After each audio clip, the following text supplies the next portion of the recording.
무슨 말씀이십니까? 소녀가 그 말을 듣고 깨닫기론 반은 시들었으되 반은 남아있으니 아직 잔류한 젊음과 아름다움을 친송한 뜻이라 생각합니다. 날 위로하려 할 것 없다. 너는 아직 모를 것이다. 꽃도 11홍이면 오던 나비도 아니오고 매화도 한철 국가도 한철이라고 했느니라. 늙는다는 건 슬픈 일이다. 늙는 것보다 늙어 혼자 되는 게 더 두려운 일이다. 미실은 황후의 심기증을 호강병이라 치부하며 소홀히 넘기고 싶지 않았다. 사람은 저마다 져야 할 짐이 따로 있다. 전생의 업보에 의해 각자 감당해야 할 무게가 다르려니와 자기 짐을 남에게 떠넘기고 남의 짐을 자기가 대신 짊어질 방도도 없다. 무겁기는 매한가지다. 평생토록 맨손으로 흙을 파는 촌부나 비단을 휘감고 보옥화 휘늘어진 관을 쓴 황후나 봄 꿈처럼 짧은 차 안을 허덕이며 스쳐가긴 마찬가지다. 누구에게나 삶은 사치스럽고 궁핍하다. 누리는 복락은 천양지판 차이가 난다 하여도 그 내밀한 이치는 상하 귀천의 분별 없이 공평할 따름이다. 미실은 세상의 동정을 받지 못하는 이 외로운 여인을 위로하고 싶었다. 아무도 용서치 않을 그녀의 내밀한 가난을 보상해주고 싶었다. 물론 사도황후야말로 미실이 앞으로 권력을 행사하는데 가장 강력한 후원자가 될 것이 분명하였다. 하지만 그 사실을 넘어서 전생과 현생, 후생의 삼생을 하나같이 살고자 약속한 벗으로서 당장의 갓난을 두고 볼 수 없었다. 미실은 은밀히 세종을 불렀다. 이 해속한 위무의 방식을 이해하고 용납할 사람이라곤 세종뿐이었다. 다른 누구도 아닌 세종이라면 가능할 것이었다. 전군이 도와주시오. 색을 통하여 황후를 위로하고 삶의 기쁨을 누리도록 이끌어 주시오. 미실이 말에 세종은 경악을 금치 못하고 펄쩍 뛰었다. 도대체 무슨 말씀이십니까? 그것이 어찌 가당키나 한 일이옵니까? 미실은 세종의 반응을 충분히 예상했다는 듯 차분차분 설명하여 타이르기 시작했다. 황후께 지금 가장 필요한 것은 사랑을 베풀어 나눌 상대요. 마음속에 고여 몸 밖으로 빠져나오지 못하는 사랑이야말로 자기를 해치고 남까지도 상하게 할 치명적인 독소가 될 것이요. 정군이 아시다시피 우리는 삼생의 벗이 되기로 약속한 사이로 황후는 나요. 나는 황후일이다. 세상의 모든 여인이 미실이요. 미실은 사랑하고자 하는 세상의 모든 여인과 다르지 않소. 부디 천군이 내 마음을 헤아려 간곡한 청혼을 받아주시기 비나이다. 세종은 자신이 아무리 거절해도 미실의 청을 거부할 수 없으리라는 것을 알았다. 어리석음은 이미 정해진 숙명이다. 그녀가 지게에 가득 갈비를 지고 산화 속에 뛰어들라 하면 그는 반드시 그리했을 것이다. 사로잡힌 이에게 탈출의 길이란 없다. 결단이 나서 없어지거나 죽거나 끝장나거나 그보다 더 나아질 방도는 없는 것이다. 세종은 결국 미실의 뜻대로 사도 황후를 통하여 그녀와 괴로움을 어루만지기에 이르렀다. 그들의 정사는 뜻밖에도 격렬했다. 그들이 핥고 빨고 깨물고 더듬는 것은 상대의 몸이 아니라 자신의 비루한 생애인 듯 하였다. 그들은 몸을 함부로 다루었다. 혀가 따끔거리고 입술이 부르트고 가슴과 등이 뻘건 생치기가 부풀어 오를 때까지 그들은 마치 맹수처럼 으르렁거리며 서로 깊이 즐겼다. 어쩌면 온화하고 진중하고 의로운 행실이 꼭 닮은 그들이었다. 하지만 다투듯 맛부터 얽히설키 어우러지는 가운데 그들은 가슴속에 손 발톱을 웅크리고 숨은 낯선 짐승을 보았다. 그들은 그것을 살리기 위해 죽이기 위해 필사적으로 다투었다. 마침내 한바탕 회오리 바람이 지난 후 그들은 등을 돌리고 소리 죽여 울음을 삼켰다. 후회나 자책감이 생기지 않는 것은 기묘한 일이었다. 그들은 품속에서 몰래 키운 그 짐승에게 끈덕진 사리를 느껴 왔음이 분명했다. 마침내 짐승은 가슴을 뚫고 나와 죽었다. 후련했다. 그들은 물기가 번들대는 얼굴로 후루룩 낄낄 우는 듯 웃으며 다시 한번 음탕하게 뒤엉키기 시작했다. 수나라에 유학을 갔던 안흥법사가 서역의 승려 비마라 등과 함께 돌아왔다. 진흥제는 안웅이 바친 능가승만경의 부처의 뼈를 소중히 받아든 채 모든 세살을 뿌리치고 발심을 내어 머리를 깎았다. 구지레한 분진을 들쓰며 노항을 헤매다 마침내 불가의 말석에 자리를 잡은 신삭은 비록 몸이 불편했지만 얼굴만은 한없이 맑았다. 법명은 법운, 그가 스스로 선택한 마지막은 행복해 보였다. 홍제 5년 병신년, 개월 진흥제가 붕했다. 지난한 투병의 경과와는 달리 임종의 순간은 조용하고 평화로웠다. 황제는 홀로 잠들었다. 그대로 꿈길을 걸어 정멸하였다. 새벽녘에 시신을 처음 발견한 사람은 사도 황후였다. 황후는 경망스럽고 울고불고 곡하는 대신 신속히 미실을 들라 연락하였다. 이미 예행을 거친 양 미실 역시 상황이 급박함을 파악하고 세종과 미생을 거느리고 나타났다. 앞으로의 일을 어찌할 것인가. 그들은 우주가 진동하여 질서를 바꾸는 격동의 한가운데에 있었다. 계위의 절차는 조심스럽고 잠옷 신중해야 할 터였다. 금륜의 태자의 위를 이어받았다 하나 그는 아직 대통을 이을 제목인지 검증받지 못한 처지다. 행여 이를 급하게 처리했다간 신왕이 간신배들의 아첨에 혹하여 지금껏 신국의 도를 기반으로 쌓아 모든 것을 물거품으로 만들 공산도 없지 않다. 무엇보다 먼저 금륜태자를 장악할 일이다. 누가 그 일을 감당하겠는가? 사도 항우의 말에 방중에 모여 앉은 사람들이 시선이 일제히 미실을 향했다. 그들은 가파른 세력 관계의 변화 속에 얻고 잃을 것을 재빨리 계산하였다.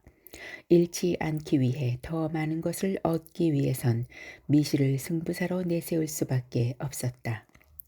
숱한 위기를 기회로 만들며 권세와 이익을 지켜온 미실이야말로 이 일을 능히 수행할 유일한 인물이었다. 미실도 하지 않고 앉아있던 미실이 침착하게 대답하였다. 좋습니다. 소녀가 금융태자와 접촉하겠습니다.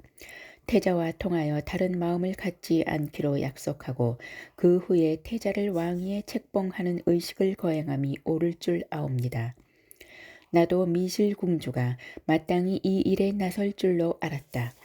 그것이야말로 모두가 함께 사는 일이다. 붕어한 전하께서도 응당 기뻐하시리라.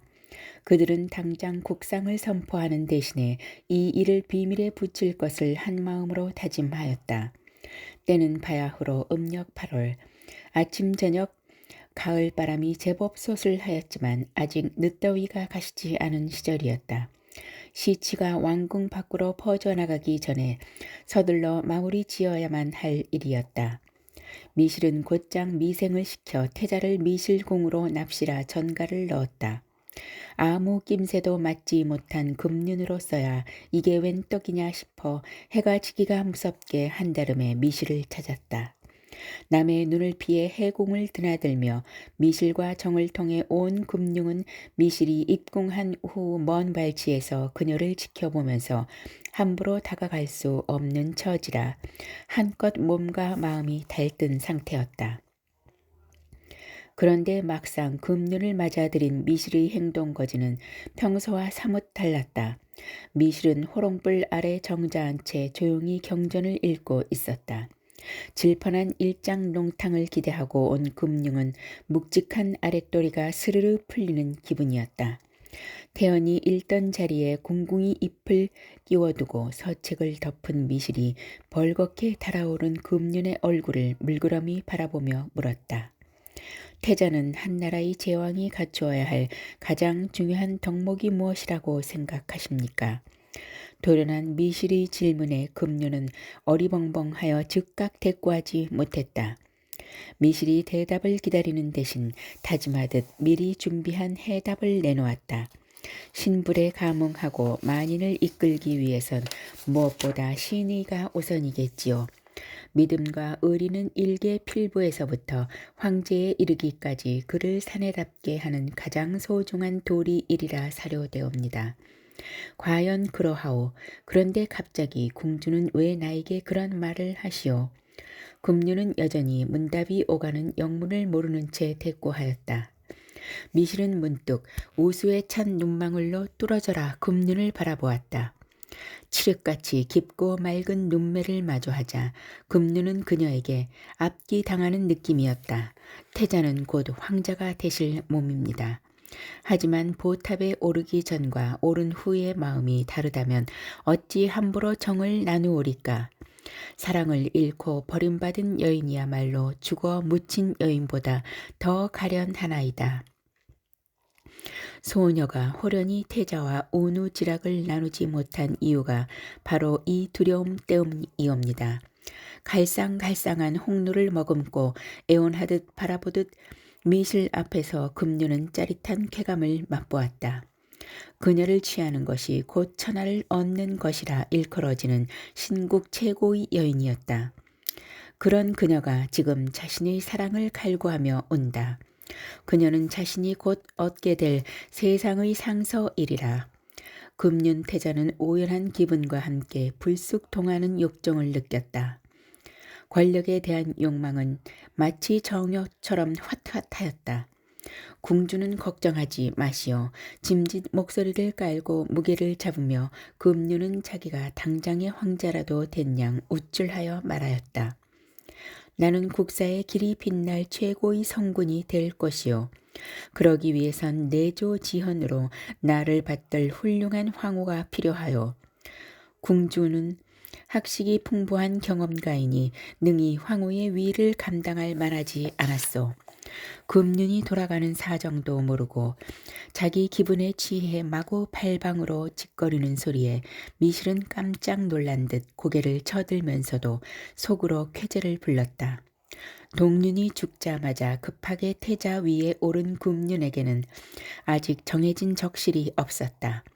국상 중에 태자비를 간택할 정황이 없으니 황후의 자리는 무주공산이나 마찬가지였다.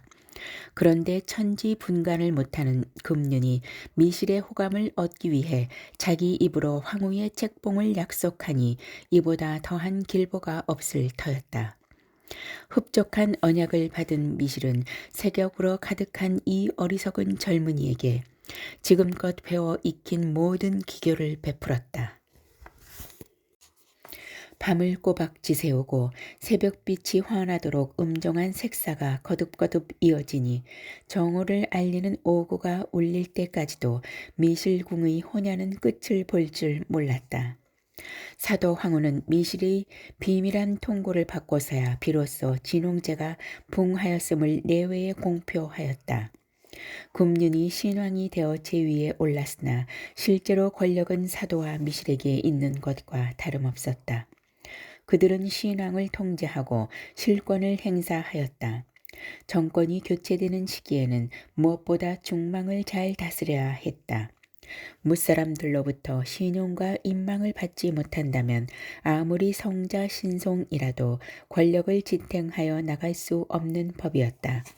미실은 중망을 누르기 위해 황종, 거칠부를 상대 등으로 삼을 것을 적극 간하였다. 황종은 국사를 편찬하는 바 있는 명신으로 어려서부터 사람을 잘 추천하였는데 지나치게 정에 치우치는 일이 없어 두루 민망이 있었다. 물론 미실이 기질과 댐댐이만을 따져 황종을 상대 등이라는 막강한 자리에 천거한 것은 아니었다. 황종의 딸 윤궁은 미실의 고종제이면서 신실한 신복이었고 둘째 딸 윤옥은 미생의 첩이었으며 윤군과 윤옥의 남동생인 윤황은 사도 황후의 딸 원륜공주의 남편이었다. 그런데다 아무리 총기 있고 후덕한 황종이라지만 이미 그 나이가 많아 홀로 나란 일을 감당하기에 어려움이 있으니 대등인 노리보와 노동이 거의 모든 일을 대신 맡아 미실이 결제 속에 처리해 나가야만 하는 처지였다. 미실로서야 중망을 두려워할 일도 권세를 잃을 일도 없이 명분과 실리를 얻는 동시의 결정이었다. 권력은 냉혹하였고 권력을 쫓는 자들은 더욱 무자비하였다. 황토의 경계를 넓히고 수많은 순수비를 세운 절제의 영웅 진흥제는 무덤 속에서 서서히 잊혀갔다. 죽음이란 결국 그가 귀한 불가에서 이르는 대로 타오르던 인걸불에 꺼져 재만이 분분히 흩어지는 형상의 다름이 아니었다. 살아있는 자들이 신앙을 찬양하고 축복하는 가운데 진흥제의 총애를 잊지 않은 자도 따로 있었다.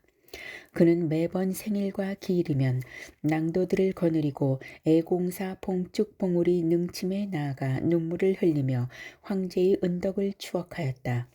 언젠가 소자가 애송공주를 따라 목이 쉬도록 울 때 황제께서는 애송보다 소자 먼저 끌어안고 어루만져 주시었습니다.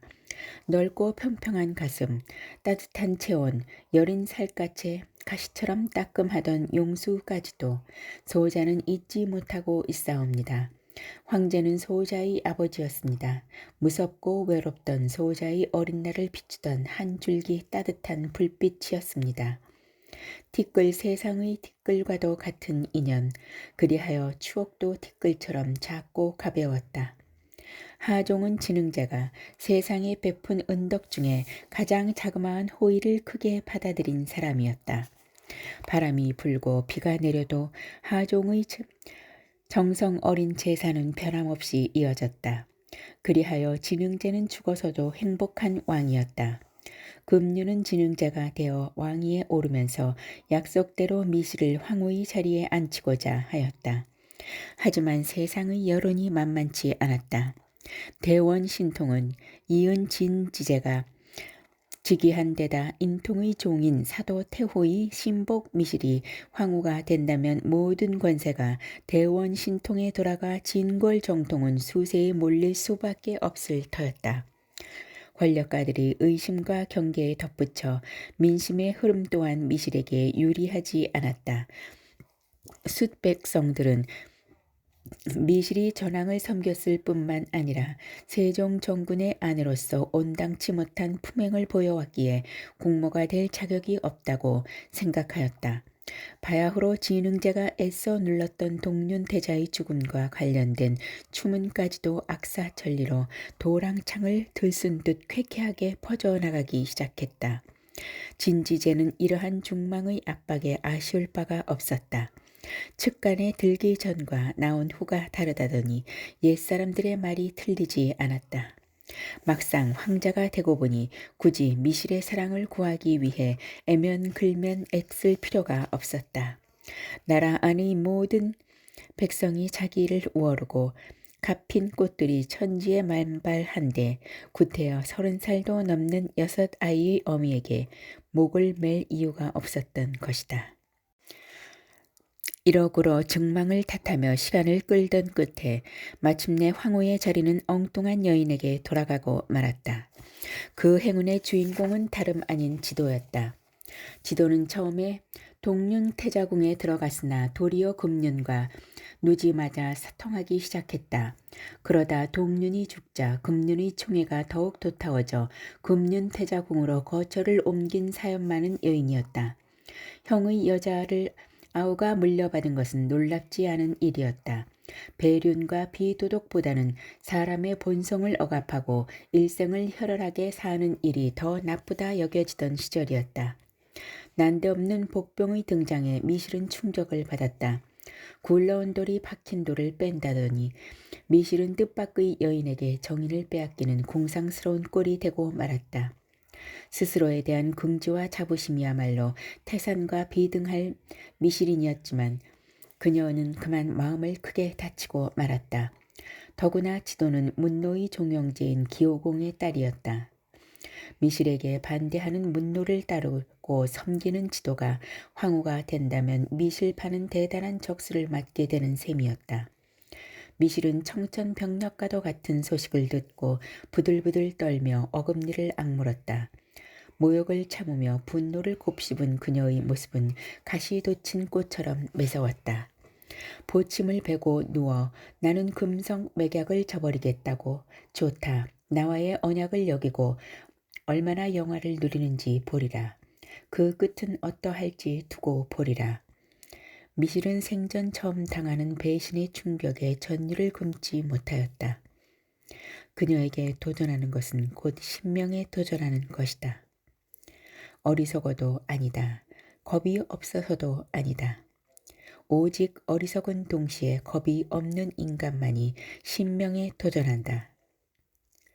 폭풍우를 두려워하지 않는 인간만이 바다를 얕보고 낙뢰를 모르는 인간만이 맨몸으로 들판에 나선다. 신명은 잔인한 방식으로 그들을 가르친다. 순응하는 자에게 한없이 자유로운 신명도 어리석고 겁없는 자에게는 가차없이 잔혹할 따름이다. 미실은 당장 행동에 나서지 않았다. 짐짓 황명에 순순히 복종하는 듯 다소곳한 태도를 지어 보였다. 미실의 의중을 알지 못하는 세종과 설원 등에게는 맡은 직분에 충실하며 때를 기다리라 하명하였다. 진지제의 즉위 후 백제의 저항이 유독 거칠어졌다. 백제의 왕 부여창은 아비인 명농이 관상성 전투에서 매복해 있던 신라군에 의해 죽은 후 복수심에 불타 여러 번 신라의 변경을 침범하였다. 명농은 백제의 정복 군주인 근초고왕대의 영광을 재현하려는 열망을 가지고 있었다. 그래서 근초고왕이 태자 근구수를 데리고 출전했던 것처럼 부여창을 장수로 키워 전쟁의 많은 부분을 맡겨왔다. 왕이 된 창은 고구려와 신라를 상대로 맹렬하게 싸웠다. 하지만 이미 기울기 시작한 백제의 국세는 거듭된 전장으로 점차 쇠하여 갈 뿐이었다. 진지제가 즉위한 이듬해 세종은 서쪽 변경의 주둔을 침범한 백제군을 치기 위해 출정하였다. 미실은 버들 가지를 꺾어 던지며 세종이 큰 공을 세우고 돌아오길 축원했다.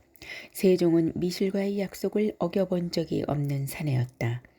그는 일선 땅 북쪽에서 크게 백제군을 격파하고 수급 3,700개를 가지고 돌아왔다. 문노도 세종과 함께 출정하였다 돌아왔는데 이때를 틈타 지도 황후는 이를 꾸미어 문노에게 일길찬을 내리고자 하였다.